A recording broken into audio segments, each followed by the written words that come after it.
महोदय, सत्य की लड़ाई के लिए सत्याग्रह जारी है और यदि हम में सत्य के प्रति सम्मान है तो हमें स्वीकारना होगा कि केवल हिंदी ही वह भाषा है जिसका हम राष्ट्रीय भाषा के रूप में उपयोग कर सकते हैं।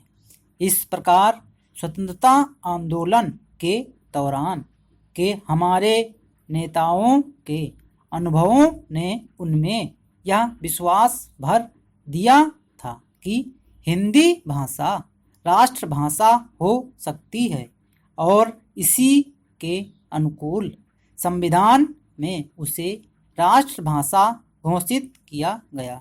इस प्रकार हमारे नेताओं ने अपना दायित्व पूरा किया है। अब आगे का दायित्व देश के बुद्धिजीवी, चिंतक और नागरिकों पर है कि वह किस प्रकार अपने इस दायित्व को पूरा करते हैं। पहला, शिक्षा और संस्कृति से मैं लंबे समय से प्रत्यक्ष रूप से जुड़ा रहा हूँ। इस जुड़ाव के कारण मुझे यह अनुभव होता रहा है कि हमारे यहाँ हिंदी का काम कम होता है, बातें अधिक होती हैं। अब जब बात अधिक होती है तो दूसरी भाषा के लोगों के मन में अपनी भाषा के अस्तित्व के प्रति एक भय सा पैदा होने लगता है। मुझे लगता है कि इस स्थिति को बदला जाना चाहिए।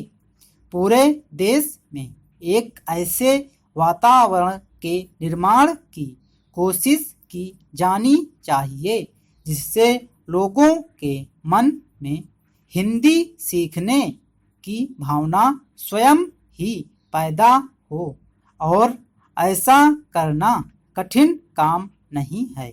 मैं समझता हूँ कि इस काम को करने के लिए दो कार्य तेजी से किए जाने चाहिए। पहला तो यह कि हमारे देश की अन्य भाषाओं के साहित्य का अनुवाद हिंदी में उपलब्ध कराया जाए।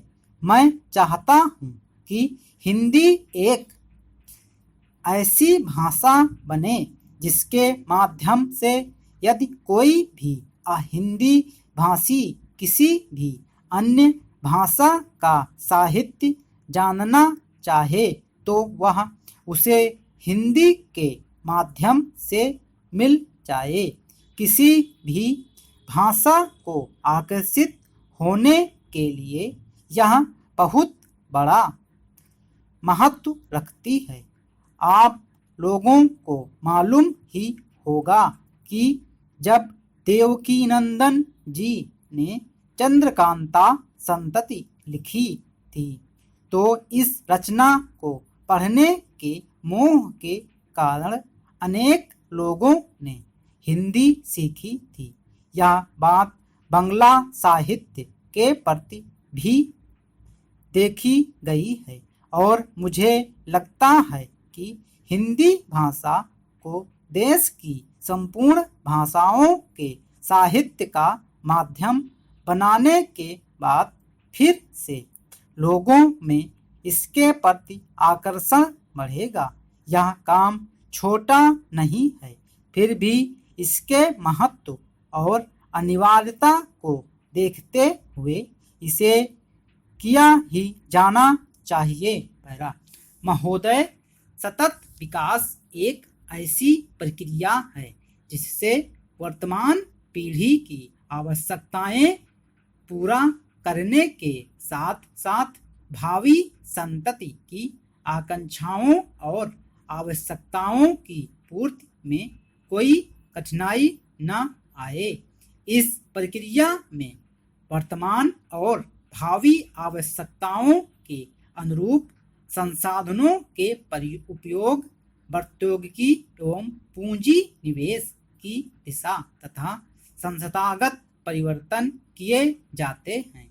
सतत विकास की अवधारणा उत्पादक प्राकृतिक प्रणालियों और उपभोक्ता मानव जाति के सहजीवी संबंधों और अर्थव्यवस्था एवं पारिस्थितिकी में परस्पर सामंजस्य पर आधारित है। इसके अतिरिक्त सतत विकास के साथ साथ समानता एवं सामाजिक न्याय, आर्थिक कुशलता, पारिस्थितिक संतुलन और अंतरजात विकल्पों की संवैधानिक शर्तों भी पूरी होनी चाहिए।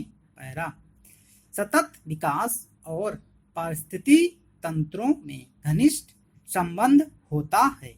अस्थायी विकास किसी क्षेत्र विशेष की जनसंख्या विशेष के लिए पर्याप्त प्राकृतिक संसाधनों एवं आधारभूत सुविधाओं की उपलब्धता पर निर्भर करता है, जिसे उस क्षेत्र की वहन क्षमता कहते हैं।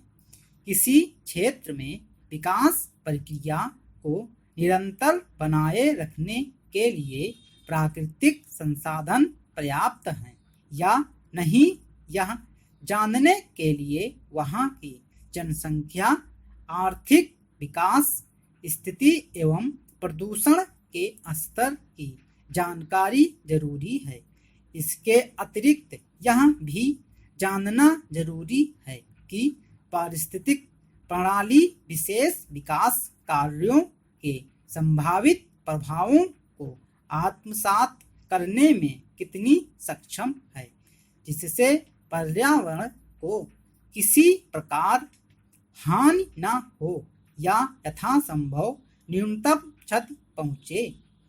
इस तथ्य को ध्यान में रखते हुए आवश्यक है कि विकास योजना वहन क्षमता के अनुरूप तैयार की जाए।